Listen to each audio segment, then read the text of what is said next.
ప్రియమైనటువంటి దేవుని ప్రజలారా, దూరాన సమీపాన ఉన్నటువంటి నా ప్రియ స్నేహితులకు, సహోదరులకు మన ప్రభువును రక్షకుడైన యేసుక్రీస్తు నామములో మీకు వందనాలు తెలియజేస్తూ ఉన్నాను. అందరూ బాగున్నారా? మంచిది. మరొక రోజు మనం ఈ విధముగా ప్రభు సన్నిధిలో కూడుకొని ప్రభుని ఆరాధించడానికి లేదా ప్రభు యొక్క మాటలు వినడానికి దేవుడు మనకిచ్చినటువంటి ఈ యొక్క సమయాన్ని బట్టి ప్రభుని స్తుతిస్తూ ఉన్నాం. సంతోషం. మీరు ఈ యొక్క తెల్లవారుజామున దేవుని యొక్క మాటలను వింటూ ప్రభు యొక్క వాక్యాన్ని ధ్యానం చేస్తూ ప్రభుని మహిమపరుస్తున్నారని మేము విశ్వసిస్తూ ఉన్నాం. అంతేకాకుండా మా సావాసం తరపున మీ కొరకు మేము ప్రత్యేకమైన ప్రార్థనలు కూడా చేస్తూ ఉన్నాం. దయచేసి మీరు కూడా ప్రార్థన చేస్తున్నారు. ఇంకాను ప్రార్థన చేస్తూ ప్రభు నామాన్ని కనపరిచి ప్రభు కృపకి మీరంతా కూడా అప్పగించబడాలని ప్రభు పేట మీకు మనం చేస్తూ ఉన్నాం. చాలా సంతోషం. మరొకసారి కొద్ది నిమిషాలు మనము దేవుని యొక్క వాక్యాన్ని వినడానికి మనం సిద్ధపడదాం. ఎందుకంటే దేవుడు ఇస్తున్నటువంటి యొక్క వాక్య సందేశాలను చాలా జాగ్రత్తగా వింటూ ధ్యానం చేస్తున్నప్పుడు వినటం వలన విశ్వాసమును కలుగుతున్నది. అది క్రీస్తుని గూర్చిన మాట వలన కలుగుతున్నది అని మనము వాక్య భాగంలో చూస్తూ ఉన్నాం. అంగిలి ఆహారం రుచి చూచినట్లుగా చెవి మాటలను పరీక్షిస్తుంది అని కూడా భక్తుడు రాస్తున్నాడు. ఆత్మ సంగమతో చెప్పుచున్న మాట చెవి గలవాడు వినుగాక అని కూడా లేఖనాల్లో మనకి తెలియజేయబడుతున్నాయి. కనుక దయచేసి మనం కొద్ది నిమిషాలు దేవుని యొక్క వాక్యాన్ని శ్రద్ధాభక్తులతో వినటానికి సిద్ధపడదాం, ఇష్టపడదాం. దయచేసి మనం అంతా కూడా దేవుని యొక్క సన్నిధిలో మనస్సుపూర్వకముగా విందాం. కొద్ది నిమిషాలే, మనం ఎక్కువసేపు మనం మాట్లాడటం లేదు. ఎందుకంటే ఈ రోజుల్లో నేను వింటున్న విషయం కానీ చూస్తున్న పరిస్థితి కానీ గంటల తరబడి దేవుని యొక్క వాక్యము యూట్యూబ్ల ద్వారా కానీ ప్రసంగములు చేస్తున్నప్పుడు వినటానికి చాలామంది మనుషులకి మనస్సు ఉండటం లేదు. ఎక్కువగా దాని వైపు మనస్సు పెట్టలేనటువంటి యొక్క పరిస్థితి. కనుక మనము కుదించి ఒక 30 నిమిషాలు మాట్లాడుతూ వస్తున్నాం. ఆ 30 నిమిషాలైనా సరే కొంచెము మనస్సు పెట్టి దేవుని యొక్క వాక్యము వినటానికి కాస్త ఓపిక తెచ్చుకోవాలని లేదు, కాస్త మీకు సహనము కలిగి దేవుని యొక్క వాక్యము వినటానికి మనసు పెట్టాలని ప్రభు పేట నేను మీకు మనవి చేస్తున్నాను. మీరు మనసు పెడుతున్నారు. ఇప్పటికే చక్కగా మీరు దేవుని యొక్క వాక్యాన్ని వింటూ ఉన్నారు. నేను చాలా సంతోషిస్తున్నాను. ఎందుకంటే లోకములో వాక్యము కంటూ ఎక్కువగా దేనిని మనము వినకూడదు. వినేవి ఉన్నాయి, వినకూడనివి కూడా ఉన్నవి. కానీ ఎక్కువ మనం వినేది దేవుని యొక్క వాక్యముల గురించి మనము వినాలి. దేవుని వాక్యాన్ని ఎక్కువగా మనము ధ్యానము చేయాలి. ఎందుకు దేవుని యొక్క వాక్యాన్ని ఎందుకు వినాలి, ఎందుకు ధ్యానము చేయాలంటే వాక్యమే రాయబడింది. ఈ వాక్యము నన్ను బ్రతికించేది, అదే నా బాధలలో నెమ్మదినిచ్చేది అనేటువంటి మాట మనం చూస్తాం. వాక్యము బ్రతికిస్తుంది, నెమ్మదులలో, బాధలలో సంతోషాన్ని ఇచ్చేది, కష్టాలలో నెమ్మది లేని వారికి నెమ్మదినిచ్చేది దేవుని యొక్క వాక్యమే. ఆదరణ లేని వారికి ఆదరణ ఇచ్చేది వాక్యమే. లోకములో ఏదైనా ఉన్నది అంటే మనకు ఆదరించేది దేవుని యొక్క వాక్యము తప్ప వేరొకటి లేదు. కనుక వాక్యము ఎక్కువ వినాలి, చదవాలి, ప్రార్థనలు కూడా చేయాలి. ఆ రీతిగా మనము చేస్తున్నటువంటి ఈ క్రమంలో మీరందరూ కూడా చేస్తున్నారన్న ఉద్దేశంతో నేను మీకు తెలియజేస్తూ ఒక చిన్న వాక్యాన్ని మీ ముందు పెట్టాలని ఒక ఆలోచన కలిగి ఉన్నాను. దయచేసి శ్రద్ధగా మీరు వినాలని కూడా ప్రభు పేట మనం చేస్తున్నాం. ఎందుకంటే దేవుని యొక్క లేఖనాలు ప్రభు అయినటువంటి యేసుక్రీస్తు మరణించి తిరిగి లేచిన తర్వాత శిష్యులు ఒక మాట ప్రభు అయినటువంటి యేసుక్రీస్తు ప్రభు దగ్గరికి వచ్చి ఒక విషయాన్ని వారు మాట్లాడుతున్నట్లుగా మనం చూస్తాం. ఒక విషయం ఏంటి, చాలా విషయాలు మాట్లాడుతూ వచ్చారు ప్రభు దగ్గరికి. ఏకాంతంగా ఉన్నప్పుడు, ఆయన కొండ మీద కూర్చొని విశ్రాంతిగా తీర్చుకుంటున్నప్పుడు, ఇలాగ ఎక్కువ శాతం ప్రభు దగ్గరికి, యేసు ప్రభు దగ్గరికి శిష్యులు వచ్చి వారికి అనుమానాలు ఏవైతే ఉన్నాయో ఆ అనుమానాలన్నీ కూడా తీర్చుకుంటూ ఉండేవారు. ప్రభువా ఈ విత్తనముల గురించి ఇలాగ మాట్లాడుకుంటూ వచ్చాం, లేకుంటే ఇదిగో ఈ ఉపమానం ఇలాగ తగ్గిపోయిన గొర్రెల గురించి మాట్లాడుకుంటూ వచ్చాం, దీని భావం ఏంటి, దీని యొక్క ఉద్దేశం ఏంటి మాకు తెలియచేయవా మరొకసారి అని అడుగుతున్నప్పుడు అవన్నీ కూడా కోపపడకుండా బాధపడకుండా ప్రభు తన శిష్యులకి చక్కగా నేర్పించుకుంటూ వచ్చినట్లుగా మనం లేఖన భాగాల్లో చూస్తూ ఉన్నాం. నిజమే, ఎందుకంటే ప్రభువు చాలా ఓపిక కలిగినవాడు. దేవుడి కదైనా మనము మనుషులము, ఆయన దేవుడు కనుక చక్కగా ఓపికతో సహనముతో వాళ్ళని చక్కగా బుజ్జగించి లాలించి చక్కగా వాళ్ళని దగ్గరికి చేర్చుకొని చక్కగా వారితో మాట్లాడుతూ ఉండేవాడు. వారు కూడా ప్రభు దగ్గరకు వచ్చి కొన్ని విషయాలను అడుగుతున్నప్పుడు ఒక్కోసారి వాళ్ళని గద్దించి చక్కగా వాళ్ళని తిరిగి వాళ్ళకి తెలియజేస్తుండేవాడు. ఎందుకంటే ప్రియమైన దేవుని ప్రజల, దేవుని వాక్యము అనేటువంటిది వాస్తవానికి చెప్పాలనుకుంటే సాధారణమైనటువంటి మనుషులమైన మనకి అందులో ఉన్నటువంటి మర్మములను, ఆ వాక్య భాగంలో ఉన్నటువంటి సత్యాన్ని మనం గుర్తించలేము. ఎందుకంటే వాక్యము అది దేవుని దగ్గర నుంచి వచ్చినది. దేవుడు తన ప్రవక్తల ద్వారా ఆత్మ ప్రేరణ చేత వ్రాయించినది కనుక ఆ వాక్యము ఎట్లా పడితే అట్లా చదువుతుంటే మనకు అర్థం కాదు, తెలుసుకోనలేము కూడా.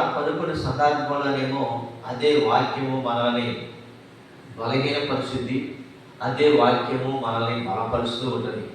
వాక్యము అర్థం చేసుకోవాలి, అర్థం చేసుకోలేకపోతే వ్యర్థమైపోతాం. అర్థం అవ్వాలంటే కనుక చాలా ప్రయాసపడాలి.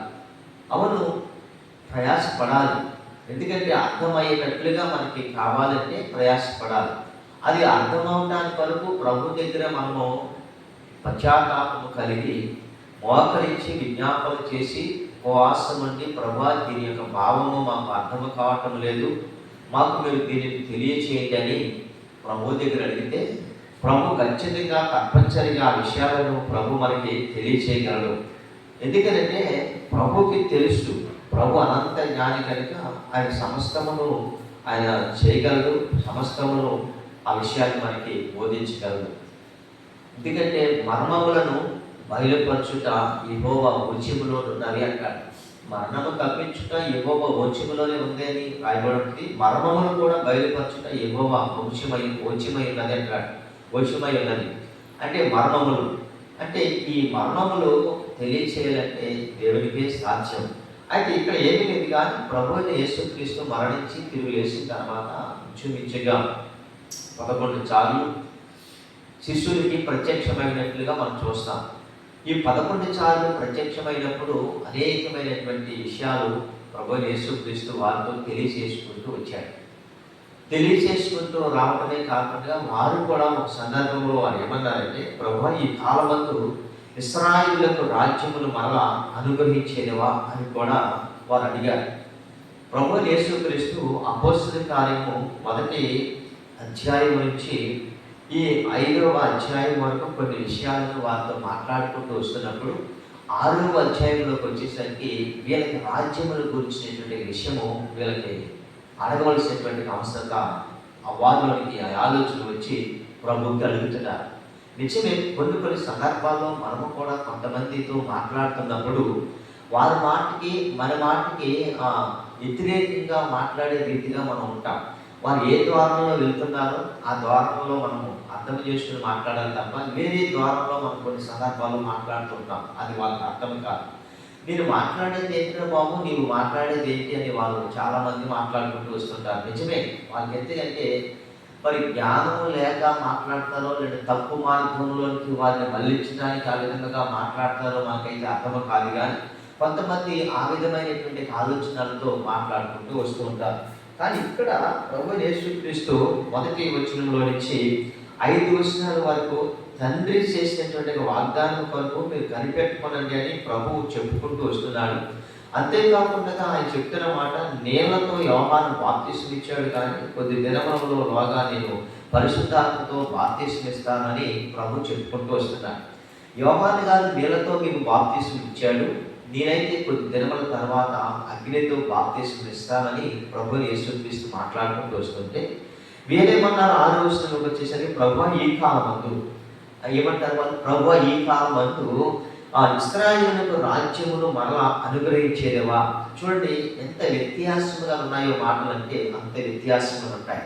కానీ ఎంత వ్యత్యాసంగా ఉన్నా వాటిని అర్థం చేసుకుంటే కనుక వ్యర్థమైపోము. మనం వాటిలో ఉన్న భావాన్ని, వాటిలో ఉన్నటువంటి విషయాన్ని మనం తెలుసుకుంటే ధన్యులమవుతాం. దేవునికి మహిమ కలుగుగాక.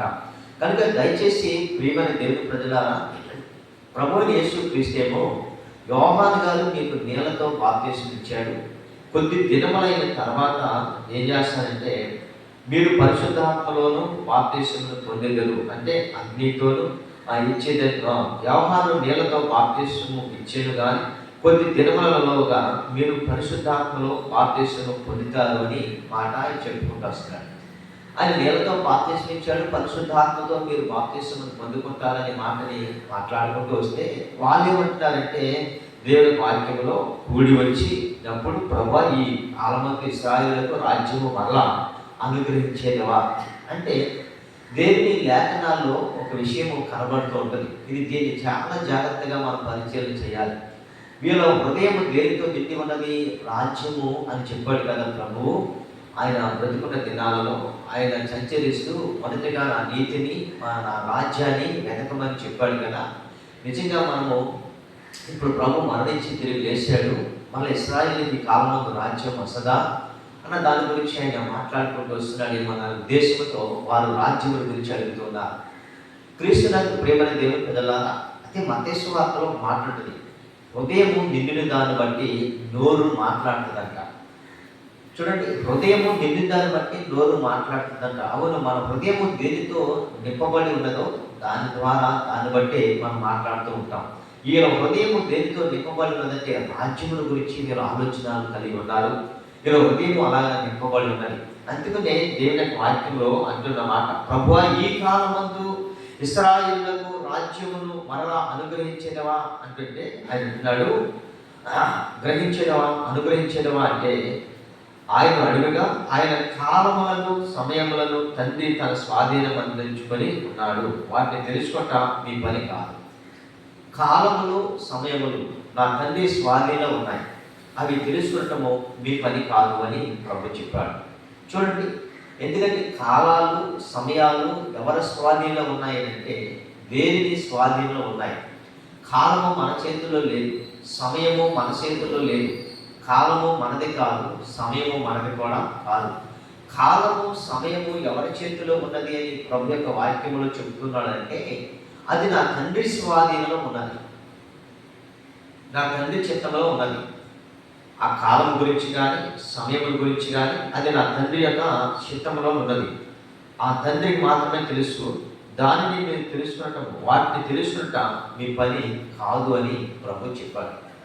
చూడండి ప్రియులారా, వారు మౌనులై ఉన్నారు. ఈరోజు కాలము సమయము అంటే కాలాలు సమయాలు మనుషులకి తెలుసుకోలేనటువంటి పరిస్థితి ఉండేమో కానీ ప్రకృతిలో కొన్ని వాటికి మాత్రం కాలము తెలుసు. వాటికి వేసవి కాలం వచ్చినప్పుడంట చిన్న జీవులైనటువంటి చీమలు వాటి వరకు ఆహారాన్ని సిద్ధపరుచుకుంటూ ఉంటాయి అని మనం దేవుని వాక్యంలో చూస్తున్నాం.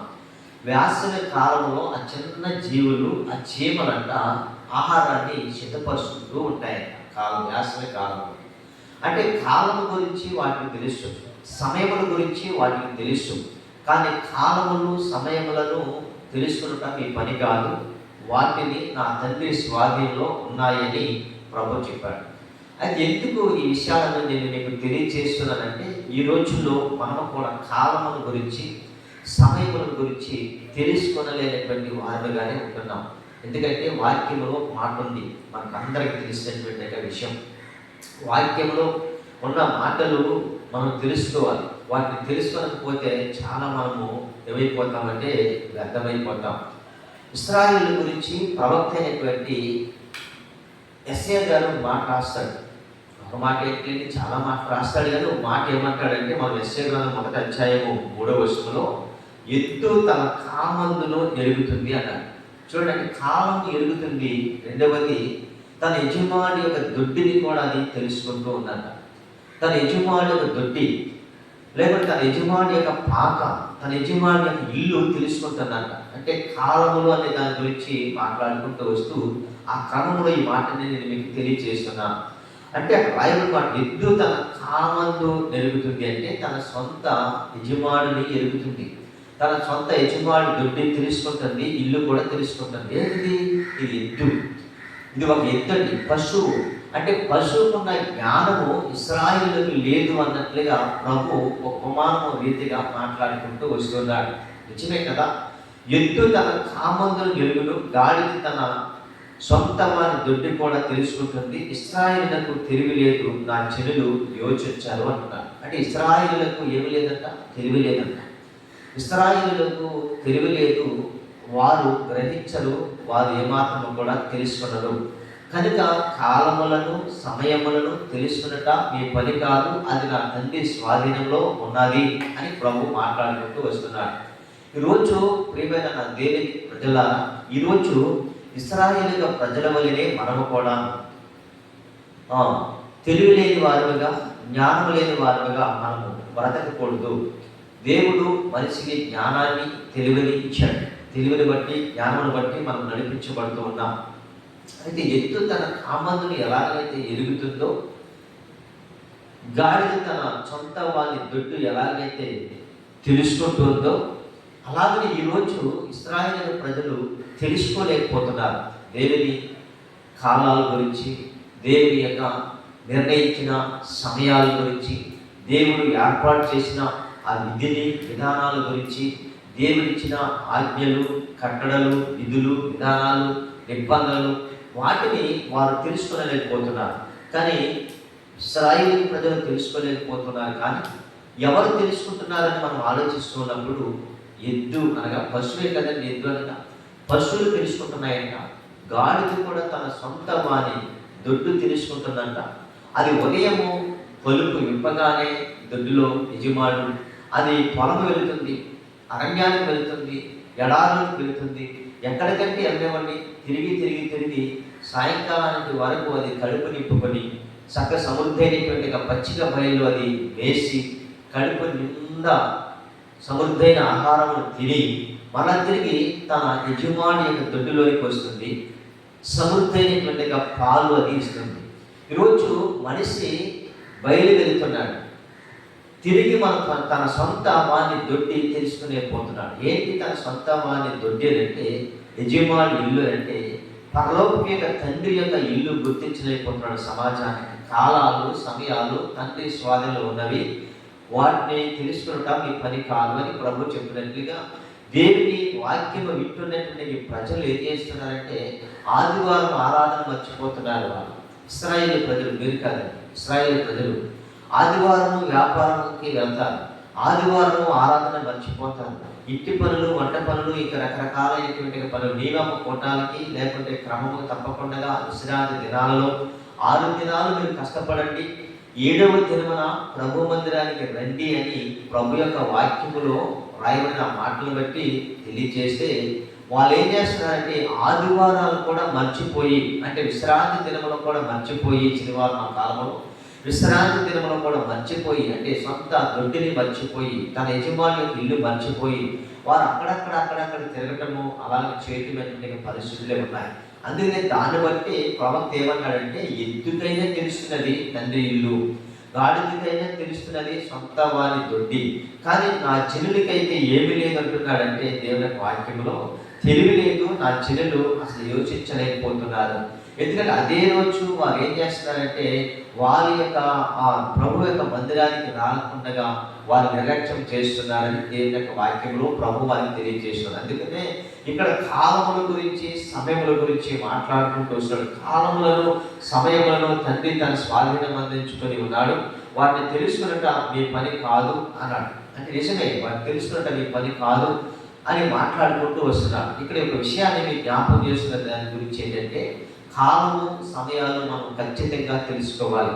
ఇవి కాలము తెలుసుకుంటున్నాయి, సమయాలను తెలుసుకుంటున్నాయి, ఎద్దులు తెలుసుకుంటున్నాయి, గాడులు తెలుసుకుంటున్నాయి, చీమ.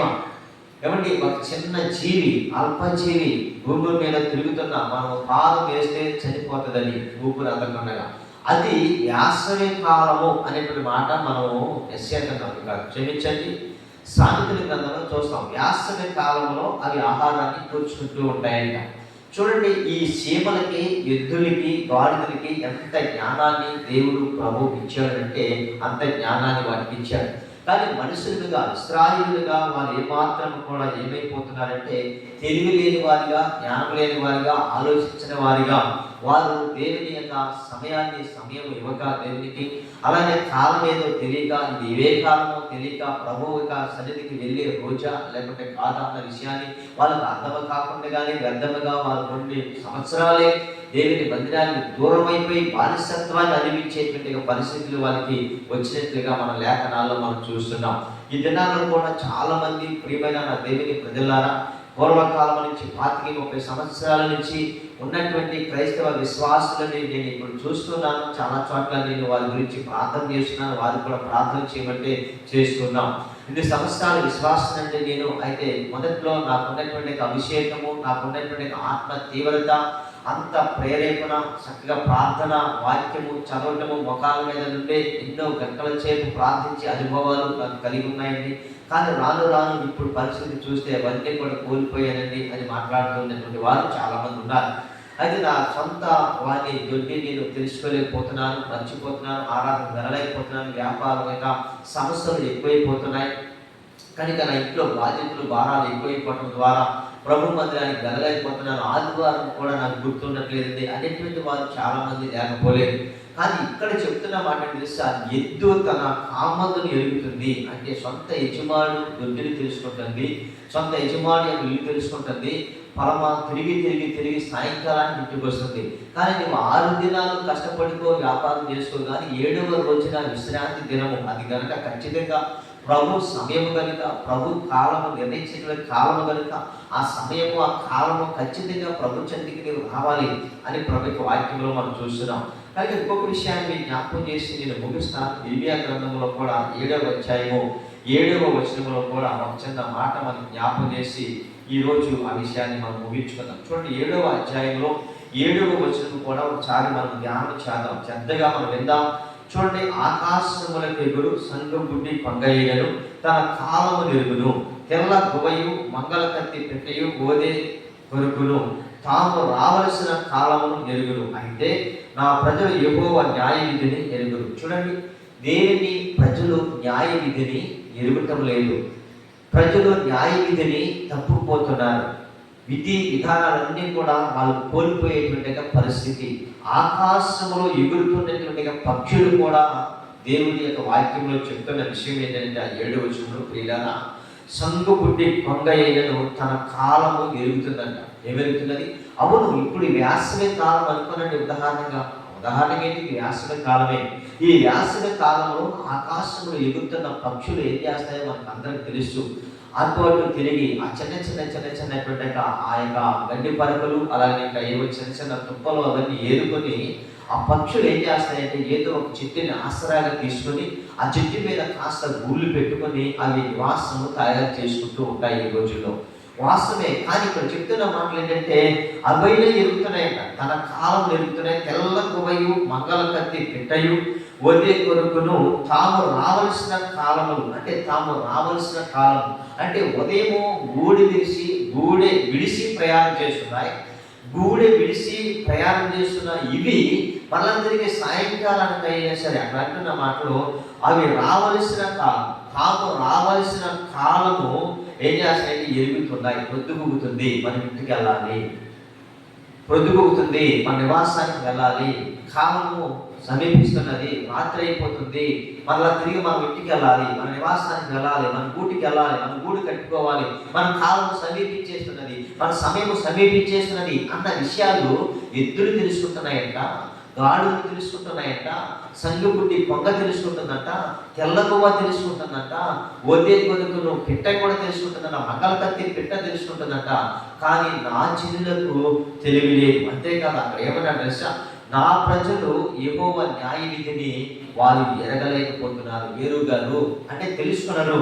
యెహోవా అంటున్నాడు, నా ప్రజలకు, ఇశ్రాయేలు ప్రజలకు న్యాయ విధిని వారు మర్చిపోయారు. నిజమే, న్యాయ విధిని మర్చిపోయినటువంటి పరిస్థితి. ప్రియమైన దేవుని ప్రజలారా, దేవుని యొక్క వాక్యములు ఈ విధంగా తెలియజేస్తున్నారు. నీవు ఒకవేళ న్యాయ విధిని మర్చిపోతే, ఒకవేళ నీవు తాము రావలసిన కాలము నువ్వు ఎరగక ఉంటే కనుక భయంకరమైన పరిస్థితి. ఎందుకంటే లోకా సువార్తలో ఒక మాట అంటాడు, నువ్వు ఎరగకుండినప్పటికీ కూడా దేవుని యొక్క వాక్యంలో ఏమంటాడంటే ఆ భయంకరమైనటువంటి ఆ మాట మనం చూస్తాం. దేవుని యొక్క వాక్యంలో ఆ విషయం ఎందుకు ఇప్పుడు జ్ఞాపకం వస్తుంది, ఆ మాట కూడా నేను జ్ఞాపకం చేసి ముగిస్తాను. లోకా సువార్తలో ఒక చిన్న విషయం ఏమంటాడంటే, లోకా సువార్త 23వ అధ్యాయంలో వస్తుంది, 3వ అధ్యాయంలోనే 22వ అధ్యాయంలోనే ఉంటుంది ఆ మాట. ఒకసారి మనం దాన్ని ధ్యానం చేద్దాం. దేవునికి మహిమ కలుగుగాక. చూడండి, క్రీస్తునందు ప్రియమైన దేవుని పిల్లలారా ఏమంటున్నాడంటే దేవుని వాక్యంలో, ప్రభువు నిన్ను దర్శించిన కాలము నీవు ఎరగకుంటివి అంటాడు.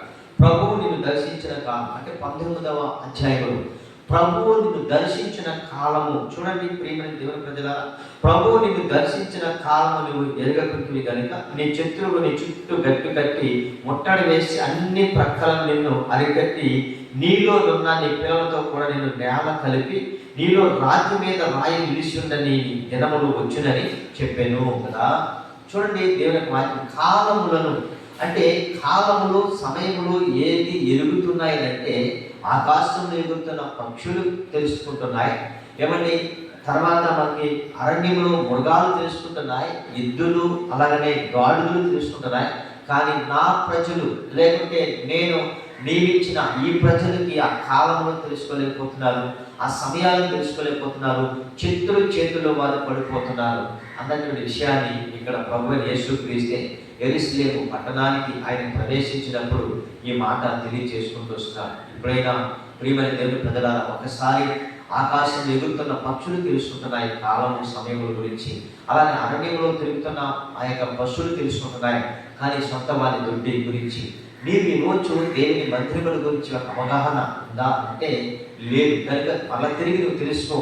నీవు దేవుడు ఇచ్చినటువంటి 6 దినాలు సరిపెట్టుకో, పని చేసుకో, వ్యాపారం చేసుకో, ఏదైతే చేసుకో. 7వ దినమున విశ్రాంతి దినము, అది కాలము లేకపోతే సమయము. దేవుడు నీకు ఆ కాలము ఆ సమయము దేవుడు నీ కొరకు అది ఇచ్చాడు, నేనిచ్చాడు, విధించాడు. దాన్ని నువ్వు గుర్తించుకొని ఖచ్చితంగా నువ్వు ప్రపంచానికి వచ్చి ప్రభు యొక్క మాటలు వింటూ బలపరచబడుతూ నీవు దీవించబడాలని దేవుడు ఆ కాలాలని ఆ సమయాలని ఆయన మనకి గట్టిగా విధించాడు, వాటిని నిర్ణయించాడు. వాటిని కూడా నువ్వు కాదనుకుని వెళితే నువ్వు సంపాదించేది ఏమీ లేదు, నువ్వు చేసేది ఏమీ లేదు. దేవుడు కాదనుకుని దేవుడు మనకిచ్చిన ఆ సమయాన్ని, దేవుడు మనకిచ్చిన ఆ కాలాన్ని గుర్తించుకుండగా, కాలాన్ని మనం తెలుసుకొనకుండగా, కాలాన్ని మనం ఏమాత్రం కూడా దాన్ని సద్వినియోగం చేసుకొనకుండగా మనం ఇష్టం వచ్చినట్లుగా తిరిగినట్లయితే చేసినట్లయితే అది దేవునికి మాత్రం అవమానం. అంతేకాదు మన కుటుంబానికి కూడా ఆ దీవెనకరమైనటువంటిది కాదు అని నేను మీకు తెలియజేస్తున్నా. ఎందుకంటే కాలములను సమయములను అది ఇశ్రాయేలుకు అనుగ్రహిస్తామని అడుగుతున్నప్పుడు కాలములు సమయములు అది నా తండ్రి స్వాధీనంలో ఉన్నాయి, వాటిని తెలుసుకున్నట్టు మీ పని కాదు అని చెప్పారు. కాలముల గురించి మనం తెలుసుకోవాలి, సమయముల గురించి మనం తెలుసుకోవాలి. ఇప్పుడు తెల్లారుతుంది అంటే మనం లేవాలి, అందరం మనం లేచి మనలందరికీ మన పనులు మనము చేసుకుంటూ ఉండాలి. కనుక ఇంత గొప్ప రక్షణ నీవు నిర్లక్ష్యం చేసినట్లయితే ఎలాగైనా తెలుసుకుంటామని దేవుని యొక్క వాక్యంలో మనం చూస్తున్నాం. కనుక ఇంత గొప్ప రక్షణ నిర్లక్ష్యములు చేయక దేవుని సన్నిధికి మనము ఏ కాలమున ఏ సమయమున ఏ రోజు ఏ యొక్క సమయమున దేవుడు మనకి ఇస్తున్నాడో ఆ సమయాన్ని మనం సద్వినియోగం చేసుకుందాం, ఆ కాలాన్ని మనం సద్వినియోగం చేసుకుందాం. తప్పనిసరిగా ఎద్దు తన కామందుని ఎలాగ ఎరుగుతుందో, గాడిది తన సొంత వాణి దొడ్డు ఎలాగ తెలుసుకుంటుందో, అలాగనే మనము కూడా సొంత దొడ్డు ఏదో, సొంత ఇల్లు ఏదో, సొంత నివాసం ఏదో, సొంత మందిరం ఏదో, సొంతంగా మనము నిర్మాణం చేసినటువంటి మందిరం దేవుడు మనకు ఇచ్చినది ఏదో, దానిని మనం తెలుసుకుని ఖచ్చితంగా అక్కడికి వెళ్ళి దేవుడు అక్కడ మన కొరకు సిద్ధపరిచిన ఆ యొక్క ఆహారాన్ని తీసుకుంటూ, మన కొరకు సిద్ధపరిచిన వాక్యముని వింటూ బలపరచబడుతూ దేవుని రాజ్యానికి మనం వారసులుగా ఉండటానికి, అలాగే అనేకమైన వారికి మార్గదర్శకులుగా అనేకమైన వారికి మార్గమును చూపించే వారిగా మనం కాలాన్ని సమయాన్ని ఎరిగిన వారైతే ఖచ్చితంగా మనం అనేకమైన వారిని ప్రభుత్వానికి నడిపించగలుగుతాం. మనమే ఆదివారాలను లేదా నియమ కోటాలను లేకపోతే మనము ఆ యొక్క విధి విధానాలను క్రమము తప్పిన వారమైతే మనకి వెనక వాళ్ళు వచ్చేవారు ఎలా వస్తారు? మనమే మార్గం తప్పితే వారు కూడా మార్గం తప్పుతారు. మనం ఆదివారాలు మందిరాలు మానేస్తే, మనమే మానేస్తే వాళ్ళు ఇంకా మానేస్తారు. కనుక మనం కాలాలను గుర్తెరుగుదాం, సమయాలను గుర్తెరుగుదాం, ప్రభు మందిరానికి క్రమంగా వద్దాం. ప్రభు మందిరంలో మనం క్రమంగా వచ్చి ప్రభు మనకు అప్పగించినటువంటి బాధ్యత, ప్రభు మనకి ఇచ్చినటువంటి కృపని మనం పొందుకొని దేవుని రాజ్యానికి మనం వారసులుగా ఉండటం కొరకును, అనేకమైన వారిని ప్రభు మందిరాన్ని నడిపించడం కొరకును అట్టి కృప కలిగి అట్టి కృపను పొందుకొని ఆ కాలాలు సమయాలు, ఎందుకంటే ప్రభు నిన్ను దర్శించిన కాలము నీవు ఎరగాలి. ప్రభు నిన్ను దర్శించినటువంటి ఆ సమయాన్ని నీవు గుర్తిస్తే ధన్యుడవుతావు. అట్టి కృప దేవుడు నీకు నాకు మనకందరికీ అనుగ్రహించును గాక. దేవుడి మాటలు మన ఇంట్లో దీవించును గాక. చిన్న ప్రార్థన చేసుకుందాం. పరిశుద్ధమును నమ్మకమును పరలోకమందున్న మా తండ్రి, మీకు స్తోత్రాలు వందనాలు తెలియజేస్తూ ఉన్నాను. రోజు ప్రభువా కొద్ది నిమిషాలు నీ మాటలను తెలియచేయడానికి మీరు మాకు కృపను దయచేశారు. లేఖనములో ప్రభువా ఈ కాలమందు ఇశ్రాయేలులకు రాజ్యమును మరలా నీవు అనుగ్రహించినవా అని అడగగా, ప్రభువా నీవు చెప్పిన విషయం కాలములను సమయములను తెలుసుకున్నట మీ పని కాదు, అది నా తండ్రి స్వాధీనంలో ఉన్నది అని మీరు చెప్పారు. నిజమే ప్రభువా, మీ తండ్రి స్వాధీనంలో ఉన్నటువంటి ఆ కాలాలు సమయాలను మేము గుర్తించే వారుగా మీరు మాకు తండ్రి అది జ్ఞానమును మాకు దయచేయండి. ఎందుకంటే ఎద్దు తన కామందుని ఎదుగుతుంది, గాడిది తన సొంత వాని ఇల్లు తెలుసుకుంటుంది. ఇశ్రాయేలులకు తెలివి లేదు, నా ప్రజలు యోచించరు అని మాట్లాడుతున్నాం. అయా తెలివి లేని వారుగా, జ్ఞానం లేని వారుగా మమ్మల్ని ఉంచండి ప్రభా. ఆ కాలము ఆ సమయము మేము గుర్తించడానికి, దాని గురించి తెలుసుకోవడానికి జ్ఞానాన్ని తెలివిని మాకు మీరు దయచేయమని ప్రార్థన చేస్తూ ఉన్నాను. అంతేకాదు ఆకాశముల ఎగురు సంగబుడ్డి పంగ కానీ, తెల్ల గుబ కానీ, మొగల కత్తి పిట్ట కానీ, ఉదయ కొడుకు పిట్ట కానీ తాను రావలసిన కాలములు తప్పకుండా అవి వస్తున్నాయని మాట్లాడుకుంటూ వచ్చాను. కానీ అయితే నా ప్రజలు న్యాయ విధిని ఎరగలేకపోతున్నారని చెప్తున్నాం. ప్రభువా న్యాయ విధిని ఎరిగే ప్రజలుగా మమ్మల్ని మీరు ఉంచమని ప్రార్థన చేస్తున్నాను. ప్రభు నీవు దర్శించిన కాలము ఎరగకుండానేట్టున్నాం. ప్రభువా నీవు దర్శించిన కాలము ఆ సమయము మేము తెలుసుకుని ఉగ్రత నుంచి తప్పించబడి మీ రాజ్యానికి వారసులు ఉన్నటువంటి కృపని మాకును అందరికీ మీరు దయచేయమని ప్రార్థన చేస్తున్నాం. సంఘాన్ని దీవించండి, ఆశీర్వదించండి, అభివృద్ధిపరచండి, ఆత్మ వరముల చేత నింపండి, ఆత్మ ఫలముల చేత నింపండి, ఆత్మశాత అభిషేకించండి. కాలాలు సమయాలు గుర్తించే ప్రజలుగా అతి జ్ఞానాన్ని మీ ప్రజలకు మాకు మీరు దయచేయమని ప్రార్థన చేస్తున్నాను. సంఘం యొక్క సరిహద్దులు విశాలపరచండి, అనేకమైన నూతన ఆత్మను నడిపించండి, నూతన కార్యాలను మీరు జరిగించండి, నూతన అద్భుతాలను మీరు జరిగించి సమస్త ఘనత మహిమ ప్రభావం మీరు పొందుకొనమని మీ ప్రియ కుమారుడు రక్షకుడే యేసుక్రీస్తు నామములో ఈ ప్రార్థనను సమర్పించి పొందినాము తండ్రి. ఆమేన్. యేసు రక్తమే చేయం, ప్రభు యేసు రక్తమే చేయం, యేసు రక్తమే చేయం. ఆమేన్. God bless you. దేవుడు మిమ్మల్ని దీవించును గాక.